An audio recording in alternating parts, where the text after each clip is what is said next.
What if the reason that you're still hurting from grief and loss is because you haven't been taught how to heal, or you've been taught how to heal the wrong way? And learning this one shift in how you approach your healing can change everything. In this video, we're going to be unpacking the wrong way that most people try to recover from grief and loss.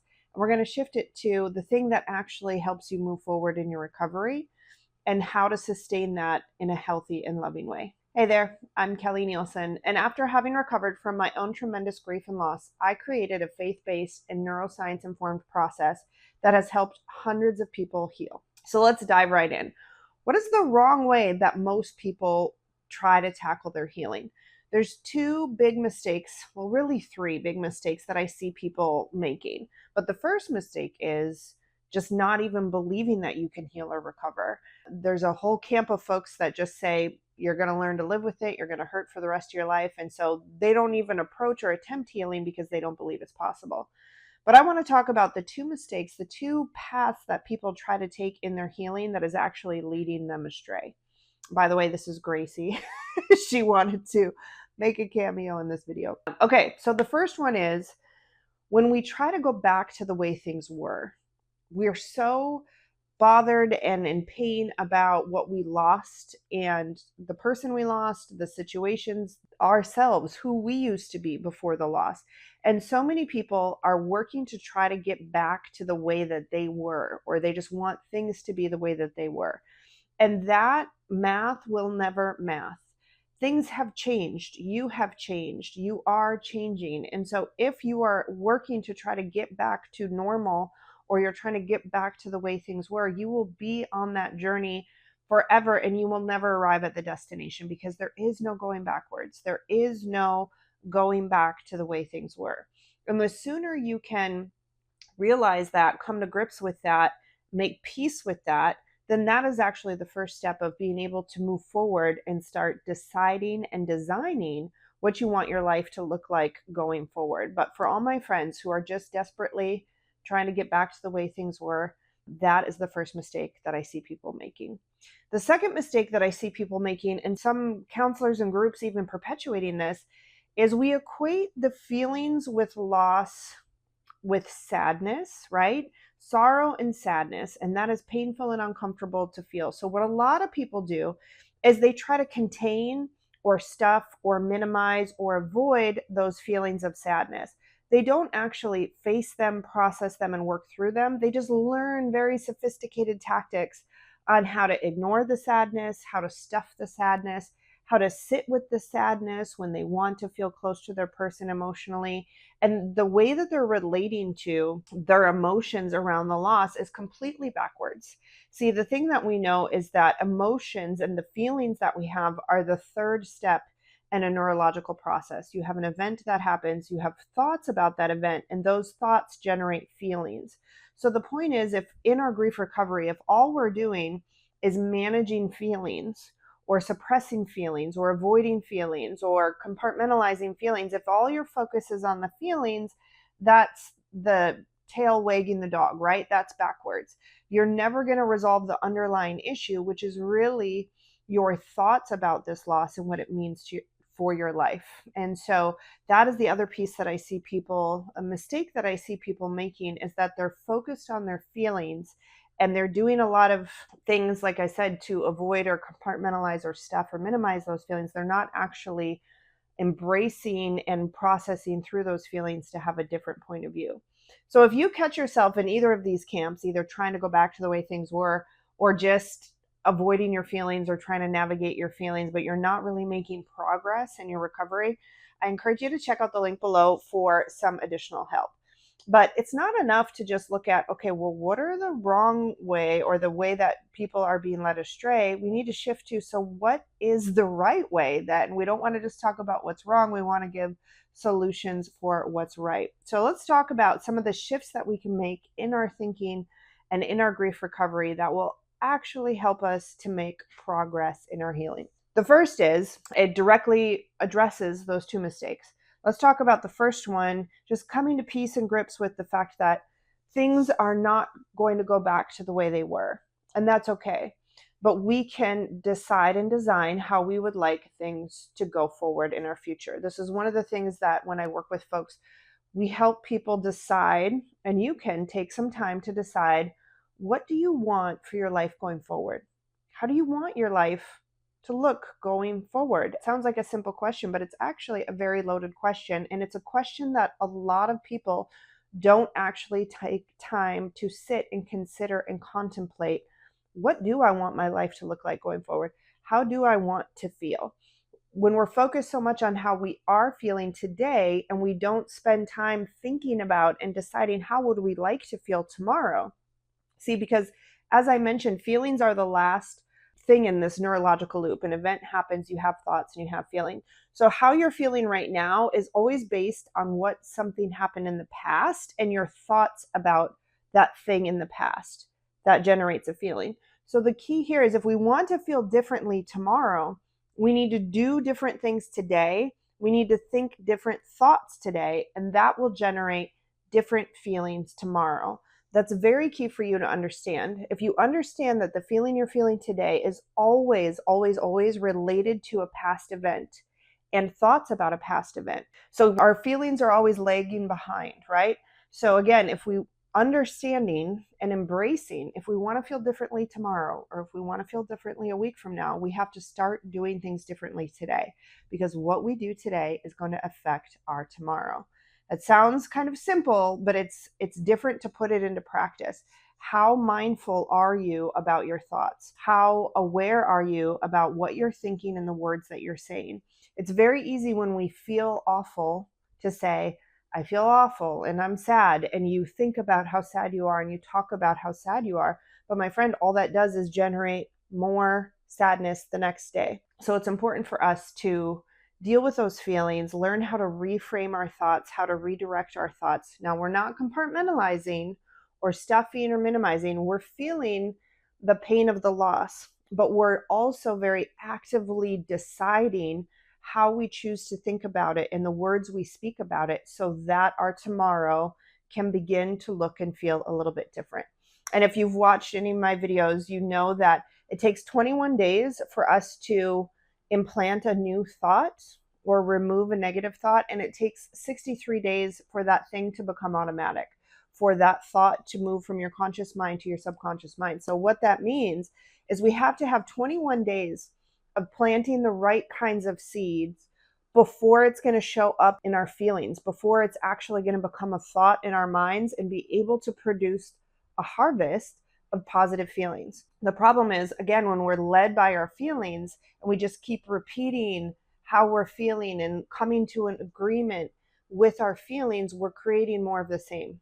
We're planting more of those seeds. We're actually inviting more of that feeling into our future. So the key is to become aware, interrupt that loop, give space for your feelings. Again, we don't want to negate or minimize. We can say that I'm feeling sad, but I am taking steps towards a brighter future.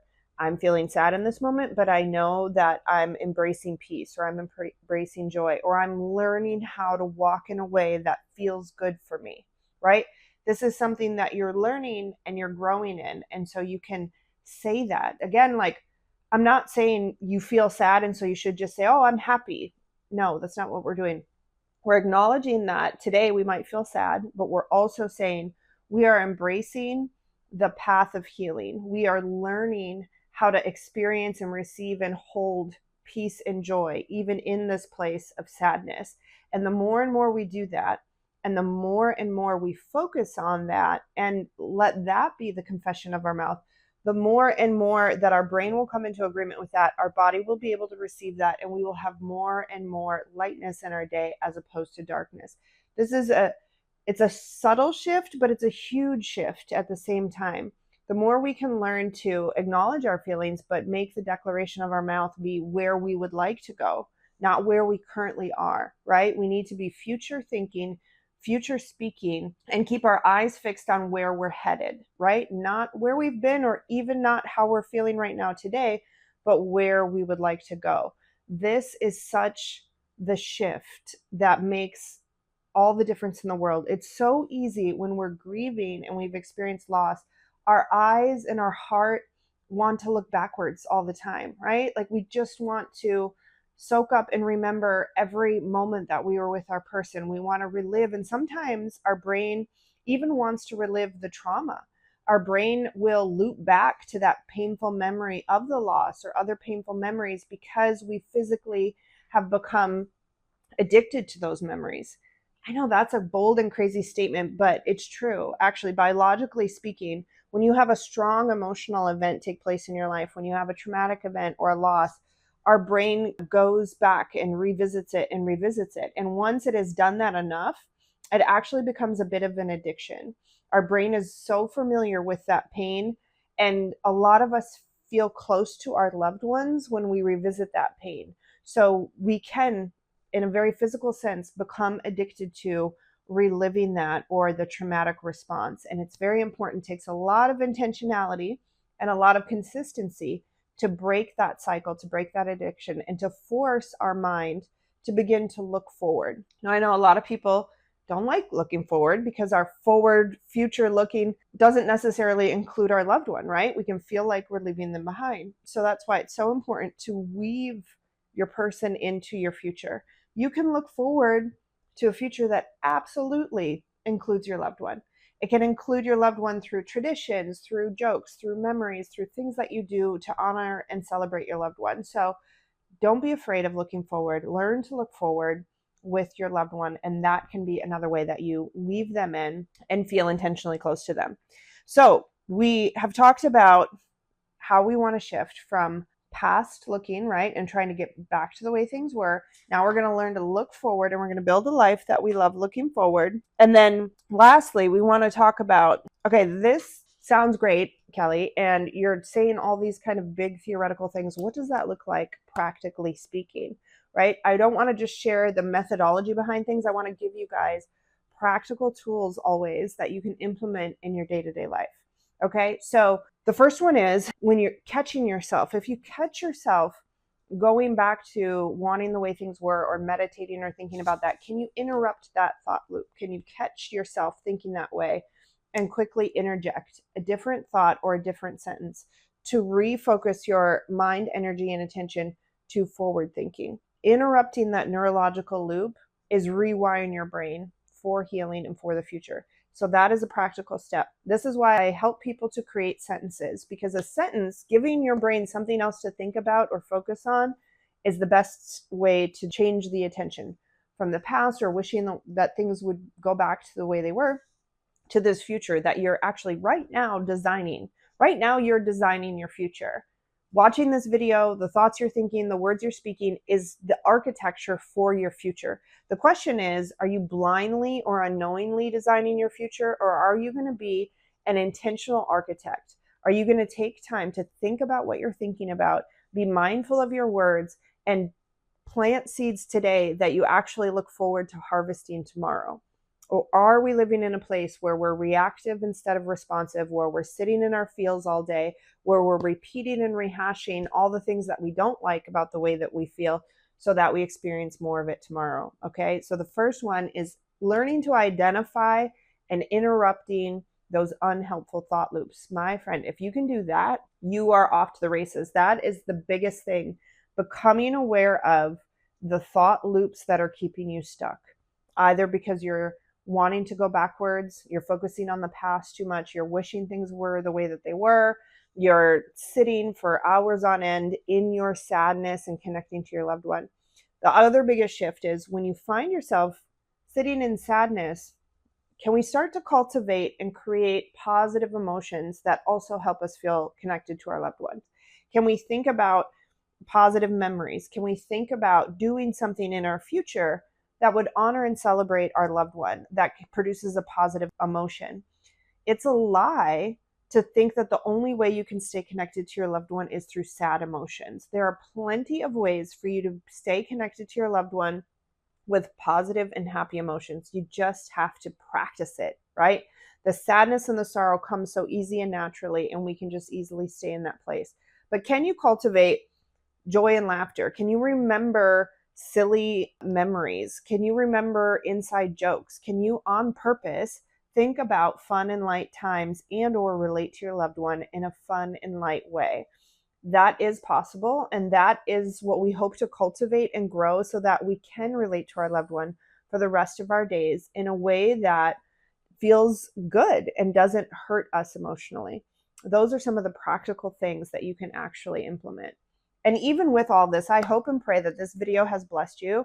But if it feels like you're still not sure about how to wake up tomorrow and put this into your life, again, check out the link in the description for hand-holding actual tools to walk through it. But, oh, Gracie wanted to. Gracie's shifting. She's just cozy on the couch. But if this video blessed you and you want to check out other ways that your brain has been hijacked by grief and learn ways to reset all the systems in your brain, check out this next video.